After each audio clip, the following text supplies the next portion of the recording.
سورۃ المائدہ کا تعارف پڑھنا ہے۔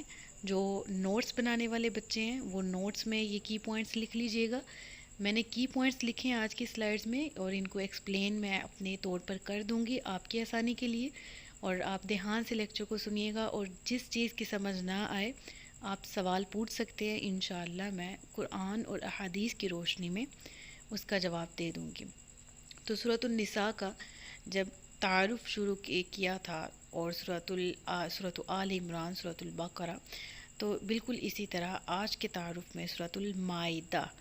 المائدہ کے لفظی معنی کیا ہے؟ دسترخوان۔ عربی زبان کا لفظ ہے المائدہ، لفظی معنی کیا ہے جی اس کے؟ دسترخوان، ٹھیک ہے۔ اور دسترخوان کا ذکر کیوں ہے یہاں پر؟ کیوں اس سورت کا نام جو ہے وہ دسترخوان کے نام پر رکھا گیا؟ تو دیکھیے، جس طرح بیسیکلی ہم نے سورۃ البقرہ کے تعارف میں پڑھا کہ بقرہ کے لفظی معنی گائے کے ہیں، تو اس سورت میں گائے کا واقعہ بیان ہوتا ہے، جس کی وجہ سے اس کو سورۃ البقرہ کہا جاتا ہے۔ پھر سورۃ آل عمران کے تعارف میں ہم نے یہ سیکھا کہ حضرت مریم کے خاندان مبارک کے بارے میں بات کی گئی، تو ان کے خاندان کا ذکر تھا، جس کی وجہ سے آل عمران یعنی عمران کی اولاد کے بارے میں وہاں اس صورت میں بات ہوئی، اس وجہ سے اس کا نام رکھا گیا۔ پھر اس کے بعد سورۃ النساء پڑھی، جس میں عورتوں کے بارے میں احکامات زیادہ تھے، جس کی مناسبت سے اس سورہ کا نام نساء رکھا گیا، یعنی عورتیں، ٹھیک ہے۔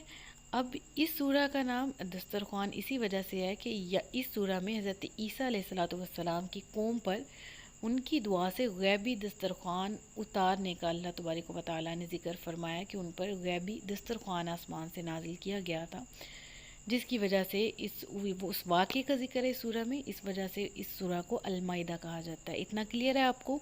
آگے چلتے ہیں۔ مدنی سورہ ہے، یعنی مدینہ منورہ میں، یعنی ہجرت کے بعد نازل ہوئی۔ اس کی زیادہ تر اکثر آیات جو ہیں وہ 5 اور 7 ہجری کے درمیان نازل ہوئی ہیں۔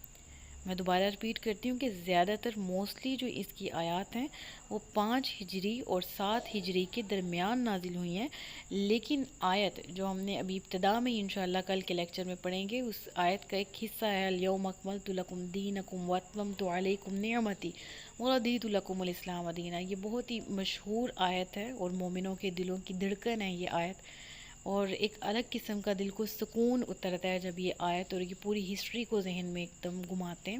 تو بہرحال یہ آیت جو ہے وہ نازل ہوئی مقام عرفات میں، جب نبی کریم صلی اللہ علیہ وآلہ وسلم نے خطبہ حجۃ الوداع دیا، تو اس وقت آپ نے یہ آیت کی بھی تلاوت کی کہ آج تم پر نعمت مکمل کر دی گئی، اور تمہارے لیے دین اسلام کو پسند کر دیا گیا، اور تمہارے لیے تمہارا دین مکمل کر دیا گیا۔ انشاءاللہ اس کا مفہوم ڈیٹیل جو ہے وہ ہم نیکسٹ لیکچر میں ہی پڑھیں گے آیت کی تفسیر میں۔ بہرحال تو مقام عرفات میں حجۃ الوداع کے موقع پر یہ آیت نازل ہوئی تھی، اور آپ کو پتہ ہے کہ حج حجۃ الوداع کب ہوا تھا، یعنی کہ 5 اور 7 ہجری کے درمیان موسٹلی آیات تھی، لیکن یہ آیت جو ہے وہ ذرا ہٹ کے نازل ہوئی۔ چلیں مزید تفصیلات کی طرف چلتے ہیں۔ اس میں جو 16 رکوع ہیں اور 120 آیات ہیں۔ اب اس میں جس مضامین کو ہم پڑھیں گے وہ بیسیکلی کیا ہیں؟ وہ یہ ہے کہ 18 قسم کے تقریباً احکامات جو ہیں وہ ہم پڑھیں گے، ہم سیکھیں گے، ہم سمجھیں گے، گو کہ ہمیں اس میں بہت زیادہ معلومات حاصل ہونے والی ہے سورہ میں۔ جیسے کہ رب تعالیٰ نے اس سورت میں جو احکامات نازل ہوئے وہ کسی دوسری سورت میں اتنی قسم کے احکامات اس طرح سے نازل نہیں ہوئے، ٹھیک ہے۔ اس میں حرام جانوروں کی تفصیل ہے، ٹھیک ہے، جو فال کھولتے ہیں قسمت کا حال معلوم کرنا، اس کی حرمت کے بارے میں، شکار کے احکامات، اہل کتاب کا جو ذبیحہ ہے، یعنی جو اہل کتاب نے ذبح کیے ہیں جانور، ان کے مسلمانوں پہ کیا احکامات ہے، کھانا چاہیے نہیں کھانا چاہیے وغیرہ، اس کی تفصیلات پڑھیں گے ہم، ٹھیک ہے۔ پھر اس کے بعد وہ جتنے توہمات ہم میں پائے جاتے ہیں اہل کتاب کے ذبیحہ کو یا ان کے کھانے کو لے کے، ان کے بارے میں بھی ہمیں انشاءاللہ تفصیلات مل جائیں گی۔ اس کے علاوہ ہمیں طہارت کی تفصیل، چوروں کی سزا، چور چوری کرتا ہے اس کی سزا کیا ہے، ٹھیک ہے۔ پھر احرام کی حالت میں شکار حرام ہونے کا حکم کس طرح سے، کہ احرام اگر باندھ لیا تو پھر شکار نہیں کرنا، کیونکہ حرم امن والی جگہ ہے، ٹھیک ہے۔ بتوں کے نام پر جو چھوڑے ہوئے جانور ہیں ان کے احکامات، وہ جس طرح ہم نے اس میں پیچھے بھی تھوڑا سا ذکر پڑا تھا بحیرہ صاحبہ وغیرہ کا، وہ اونٹنیوں کو کس طرح سے بتوں کے لیے وقف کرتے تھے وغیرہ وغیرہ، تو اس کی تفصیل ہم پڑھیں گے کہ اس دور میں کس طرح سے کیا جاتا تھا۔ وصیت کے احکام، ٹھیک ہے، اور پھر اس پر گواہی کا حکم، اذان وغیرہ کی تفصیلات، اس کے احکامات وغیرہ. تو یہ سارا کچھ ہم پڑھیں گے اس سورہ کے اندر، ٹھیک ہے. تو یہاں پر میں نے مختصراً جو ہے وہ عرض کیا کہ جو مختصر چیزیں ہیں مضامین 18 میں سے، ان کو میں نے شارٹ وے میں ایکسپلین کیا ہے تھوڑا سا، لیکن انشاءاللہ جب ہم سورہ شروع کریں گے تو اس کی ڈیٹیل پر بھی چلے جائیں گے. تو اس صرف جو علماء اور محققین ہیں نا، ان کے نزدیک جو ہے نا اس سورہ کی صرف 2 آیات منسوخ ہیں، ٹھیک ہے. ایک جو ہے سورہ المائدہ کی آیت نمبر 2 ہے، ٹھیک ہے، اور دوسری جو ہے وہ آیت نمبر 42 ہے، ٹھیک ہے.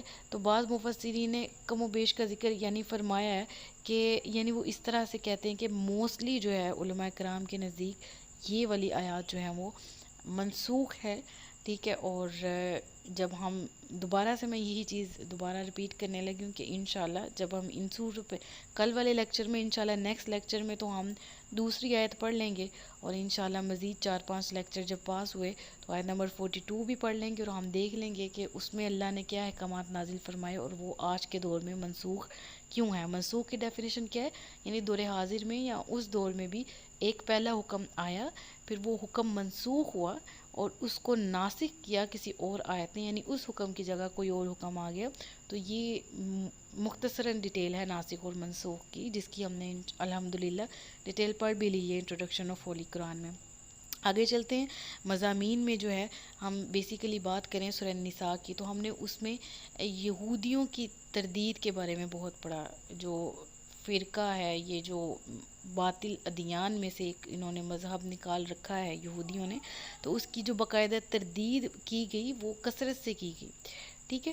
اور اس سورہ کے اندر سورۃ المائدہ میں عیسائیت کی تردید کی گئی ہے، جس کی ہم ڈیٹیل پڑھیں گے بھی، ٹھیک ہے. اور ایک چیز کا پھر خاص خیال رکھا جائے کہ جس طرح پہلے ہم نے پڑھا نا کہ عورت جو ہے اس کو اس کے جو ہیں وہ دیے گئے حقوق دیے گئے، عورت اور مرد کو احکامات دیے گئے. خاص طور پر ہم نے جائیداد کی تقسیم کا پڑھا، ٹھیک ہے. ہم نے بہت سے احکامات پڑھے. تو اس صورت میں جو اس صورت کا مضمون ہے وہ کیا ہے کہ پہلے ہم نے جب ایک فیملی کو پڑھا نا، فیملی کیسے بنتی ہے، اس سورہ میں ہم معاشرے کو پڑھیں گے، یعنی معاشرہ کیسے کریٹ ہوتا ہے، بہترین سوسائٹی کیسے بلٹ اپ ہوتی ہے، کیسے تہذیب و تمدن کا اور معاشرے کا آپس میں گہرا تعلق ہے، ٹھیک ہے. تو اس چیز کا ذکر ہم اس میں پڑھیں گے اور ہم سیکھیں گے کہ قرآن کی اس سورہ میں ہمیں کیا پیغامات دیے جا رہے ہیں.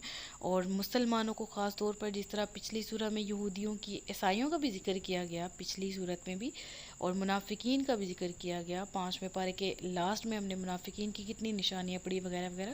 تو مسلمانوں کو ایک تو راہ ہدایت کی، جس طرح کے مسلمان دعا کرتے ہیں سورۃ الفاتحہ میں کہ اہدنا الصراط المستقیم، تو اس طرح کے احکامات نازل فرمانے میں کہ راہ ہدایت پر مسلمان قائم رہیں، اور اس طرح پچھلی قوموں کے واقعات اور عقائد بتا کے بھی مسلمانوں کو یہ تلقین کی جاتی ہے کہ وہ راہ ہدایت پر رہیں، راہ راست پر رہیں اور گمراہ.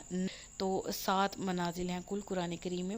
تو بہرحال یہ جو پہلی ہے وہ سورۃ فاتحہ، ٹھیک ہے. دوسری منزل جو ہے وہ سورہ مائدہ سے سٹارٹ ہوتی قرآن کی، تیسری سورہ یونس سے، چوتھی سورہ بنی اسرائیل سے، 5ویں سورۃ الشعراء سے، چھٹی سورۃ الزاریات سے، اور 7ویں سورۃ القاف سے.